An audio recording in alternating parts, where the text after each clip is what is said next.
Hi Gemini, and welcome to your October 2014 Tarot Horoscope reading with me. Thank you for listening and joining. I've changed the layout of the cards a little bit. We still have the 4 cards of the month, and at the end of the reading there is a higher energy vibration card that you'll be able to call upon anytime you like for, extra assistance. So the layout is, the first card is relationships and love. The second card is home and personal. The third card is finances and career. And the fourth card is health. October is a very busy month astrologically or planet lineup wise. There's a lot going on, and it's going to affect most people on this planet one way or another. It would be pretty hard not to.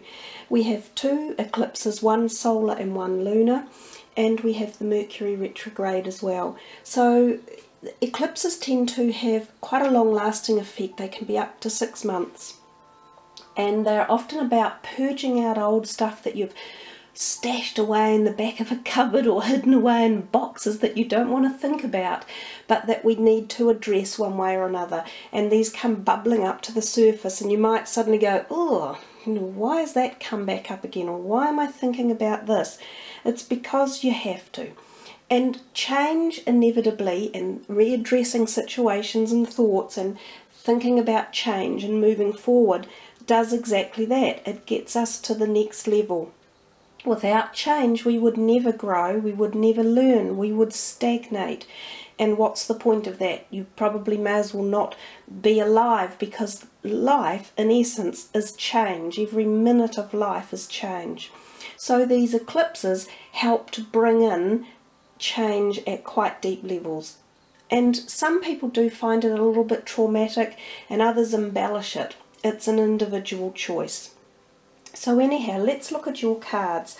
The first one, the relationship and love card, the World card, which is a major arcana, which indicates quite big change coming in that sort of area for you.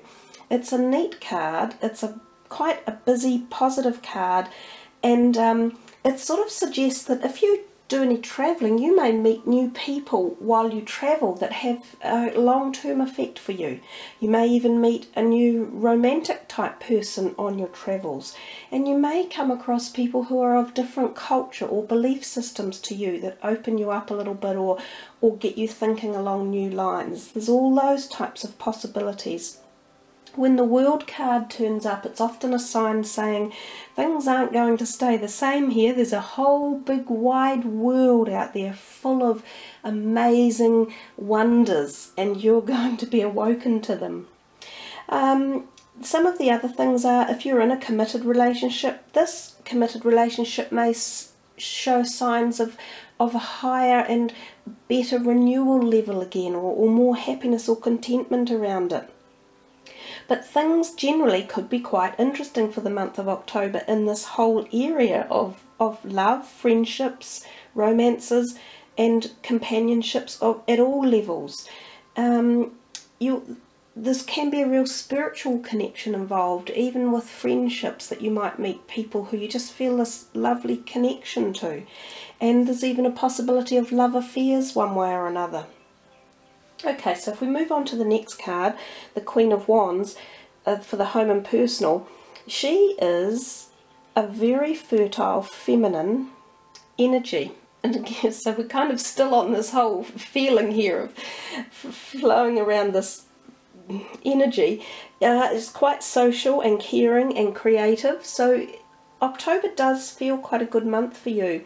This lady, if it's a lady, she can be a fire energy like the Leo, Sagittarians or Aries. So this may be a friend of yours or someone who supports you in some way like that. And also for men, this may be a lady that you come across that you might be interested in or enjoy the company of. It could also be yourself, Gemini, just sort of giving off this type of energy.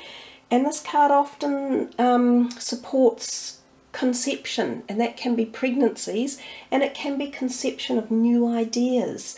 It's because conception of newness, or all sorts of new beginnings. Light and happy social times, but don't go overboard on being lavish.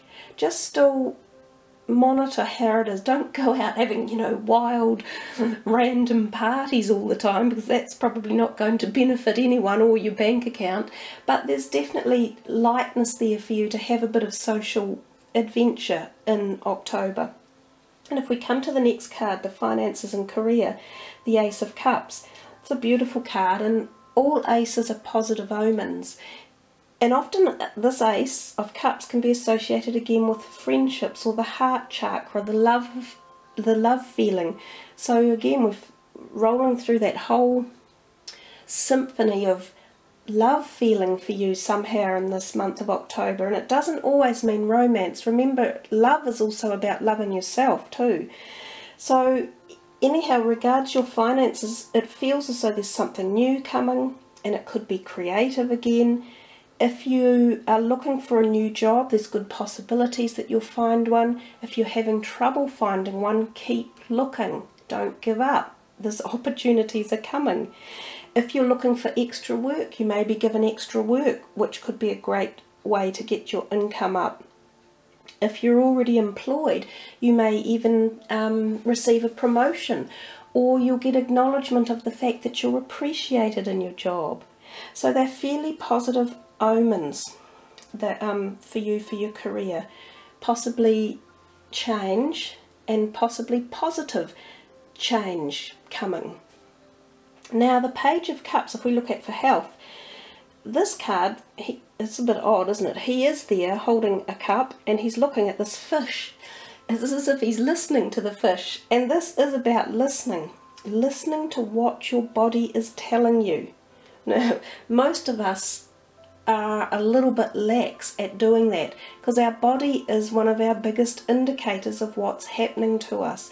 And we sometimes go, oh no, I'm sure that no, I'm not going to listen to that symptom. Oh, I can't be bothered changing this or that. But your body is going to be the thing that in October will give you most of the clues as to if you need to cut back on something or look at something a little bit deeper. For instance, if you've got back pain, you know, you have to think to yourself, why have I got this back pain? Could you be literally or figuratively carrying or holding on to something too tightly, that you may need to look into at a psychological level, or lift some of the burden at a physical level? Anyhow, Gemini, that's quite a lovely reading you've received. Now we're going to do the next part of the reading, which is the higher energy card. And we're going to do that by shuffling through these cards until we find the one that is meant for you for the month of October.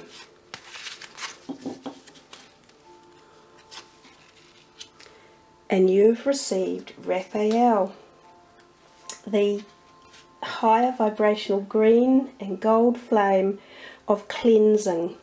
And isn't that funny that we were just talking about that last card that said listen to your body and see what it is that you need to balance by listening to your body. And this higher vibrational energy is offering you assistance in that cleansing ability. Raphael is a beautiful healing green heart chakra connecting energy as well. Again, that's the heart chakra and the love. So if you've got any cleansing at any level that you feel you want to do in October, whether it be heart cleansing or emotional cleansing or physical body, this is the card that will help you to be able to carry that out with ease and assistance. And it suggests that the use of water is a particularly good way of cleansing as well, and to also make sure your body is hydrated. So feel free to call upon this energy anytime, Gemini, for the month of October. And I wish you much aroha kia kaha.